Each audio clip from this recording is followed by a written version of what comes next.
Oh, hi.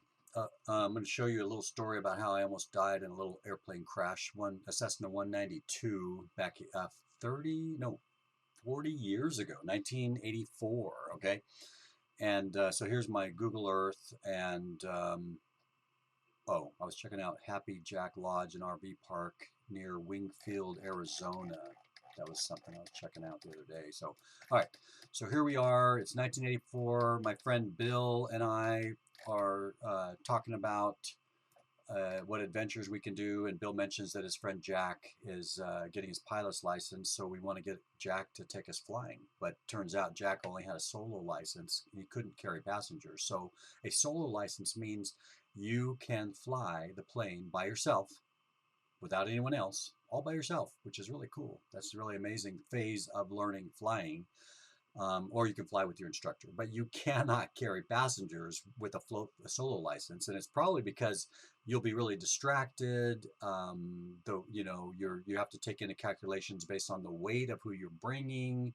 There's all sorts of reasons I don't understand, but you can just think through the logical reasons why you should not be carrying passengers if you're not that experienced as a pilot. Okay, so here's the South Bay of Los Angeles. Here's Palos Verdes. Here's Redondo Beach. Here's Torrance, and right here is Torrance Airport. And so the tower, I don't see where the tower is, but the tower is probably right over here.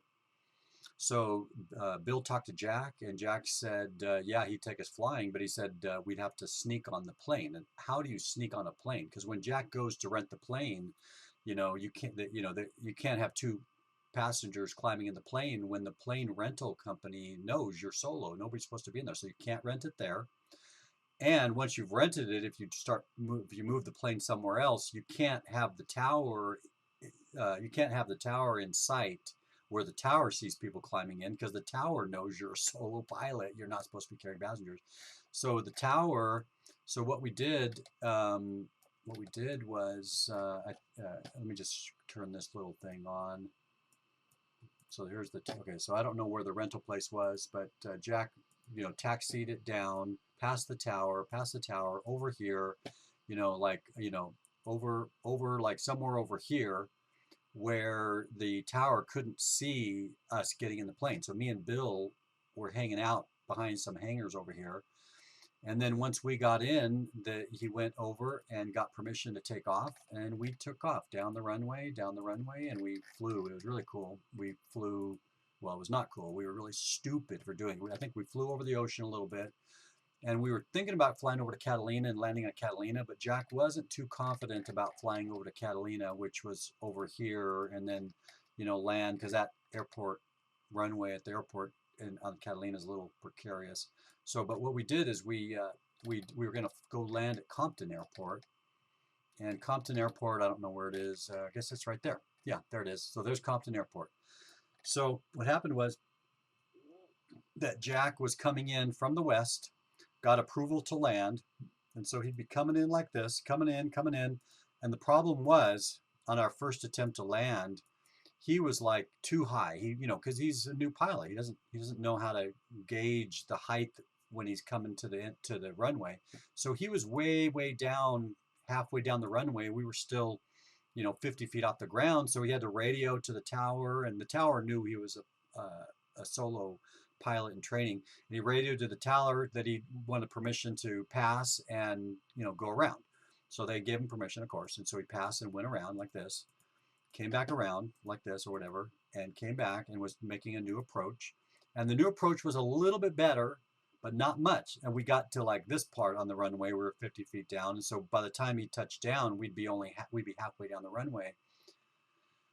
And not a good thing. So we had to ask the tower again, give me permission to to circle around. So he circled around third time, and the third time, here's the third time. On the third time, he did better than the first and second time. And on the third time, he was pretty good, but we touched down. Let me just show you. We touched down, maybe, somewhere. So I don't know.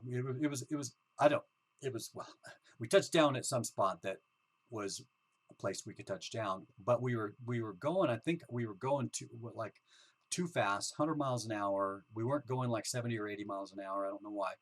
and we're going down the runway, and he's starting to apply brakes, but then somewhere around here we're still going at a high speed, and he actually freaked out and had a panic attack and started screaming out loud, I don't know what to do. I don't know what to do. I don't know if I should try to stop before the end, because the end of the runway is a block wall. So we would run into a block wall if he didn't have enough runway to slow down and stop. And he was freaked out because he didn't know if he had enough runway to stop, and he didn't know if he had enough runway to give it more power and take off again. And he's screaming, and he looked, and Bill and I didn't know what to do, and we didn't want to give him any input because we don't have a clue. We don't want to guide him to do the wrong thing. So we just hoped his instinct would take off, and he would do the right thing. And he was like, oh shit, I'm just going to take off again. So he pushed in the thing, gave it full throttle, and we just barely missed. We just barely missed the block wall at the end of the runway and the power lines that were above the block wall when we took off from there. So that's the story. Very stupid. Don't ever do that. Don't ever fly with a with a pilot with a pilot license. Check things out.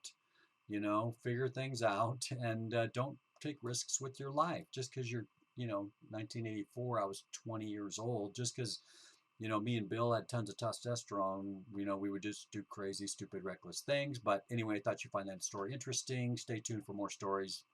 Bye for